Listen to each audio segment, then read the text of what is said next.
Well, it looks like an absolutely unbelievable position for Jan Nepomniachtchi to my eyes.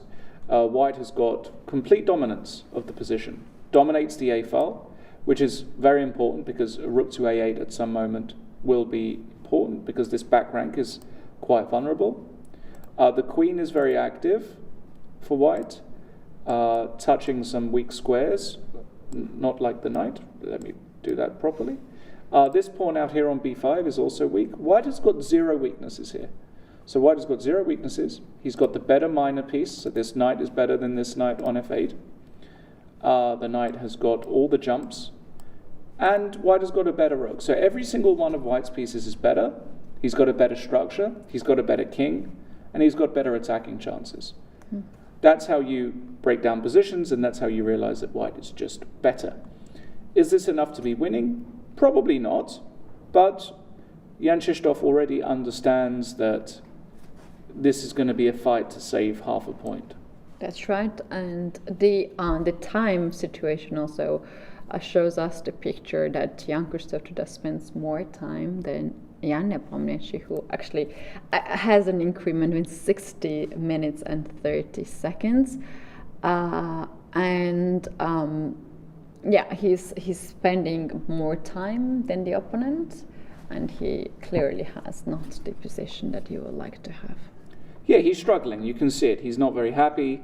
He's actually very... he's hesitating to make a move. He's hesitating to make a move. He's a very expressive player, Jan-Krzysztof. You can tell when he's happy, and you can tell when he's not happy, and it's clear the way he's playing at the moment. He's not happy, and he plays c6, which is a very standard move in this position because you're trying to control some squares. And now, for example, after c6, Jan could play rook a6, just saying, okay, I'll attack your pawn, and if you defend with either queen c7 or queen d7, now I can play that move that I was hinting at before, the move rook a8. And this is so tricky. You know, there are some ideas, for instance, knight jumping on f5, creating checkmate net with rook f8, queen h8. And black, for now, really cannot control this 8 rank unless queen chases the rook with queen b7. Yeah, and you might be able to take anyway, but just to illustrate what Ketty was saying, let's say black played a random move. Now knight f5 would be devastating for black because, as you said, white has got a checkmating concept with takes, takes, and queen h8 mate.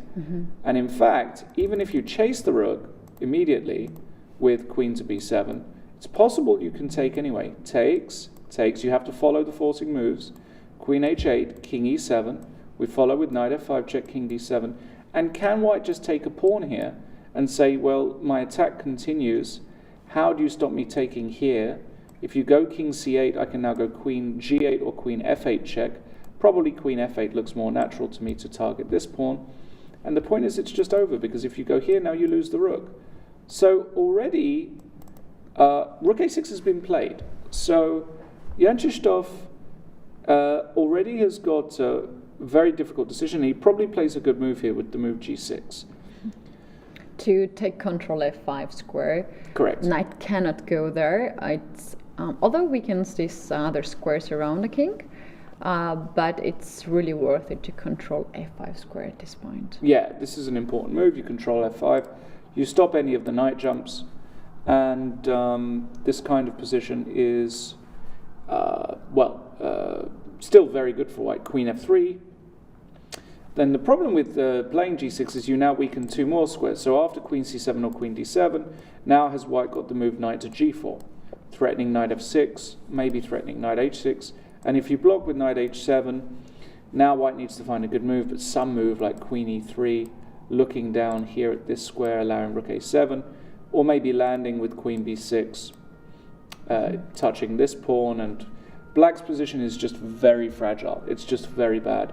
I fully expect Jan-Krzysztof to lose this position against Nepomniachtchi, and I think this is... And the time situation goes even worse and worse for Jan.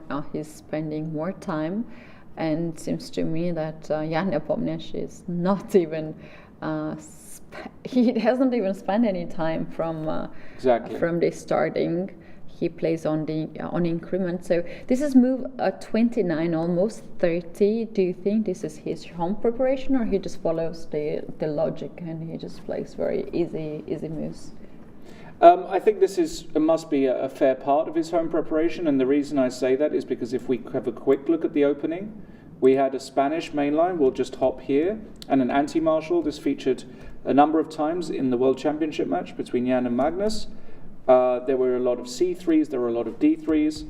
This was all played very quickly. This position actually was, I believe, this actually featured in the World Championship, and Knight D5.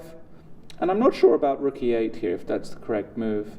But it was played, and Jan just played this all very quickly, and it's clear he's basically had this position in.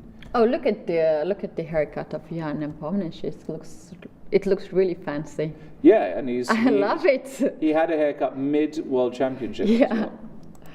So he's looking at nice. now in this position here. The bar has gone up crazy. So let's try and understand.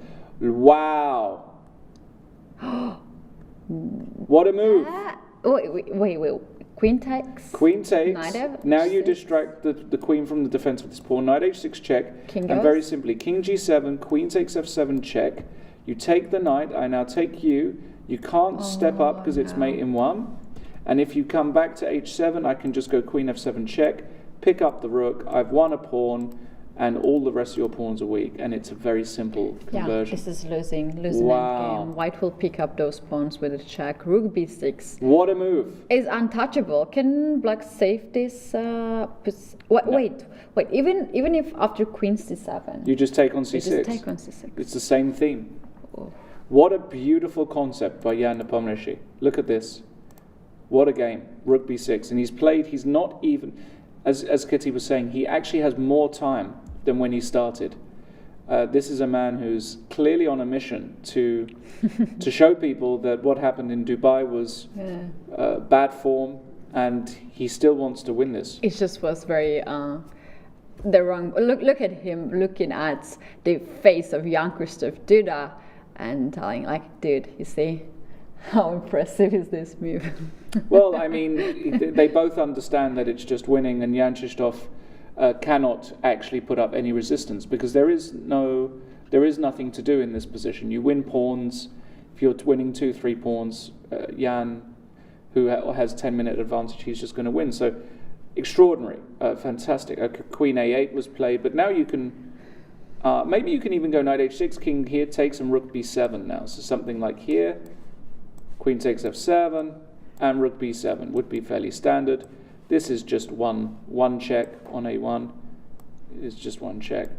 And the position is over because I have all the mate. In fact, you have the very nice queen sacrifice mate, right? So just to show again, here you can take, but you can also, if you want to be really fancy, you can sacrifice your queen.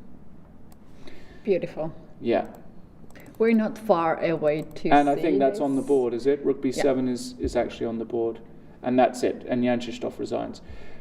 Bad start for the Polish superstar, Jan-Krzysztof, who got absolutely destroyed by... That's a quite heavy start. Jan-Krzysztof Duda had such an amazing performance day one. He starts really badly. Now he needs to recall all his thoughts and energy, forget this move, the game, and focus on the rest of the 3 games.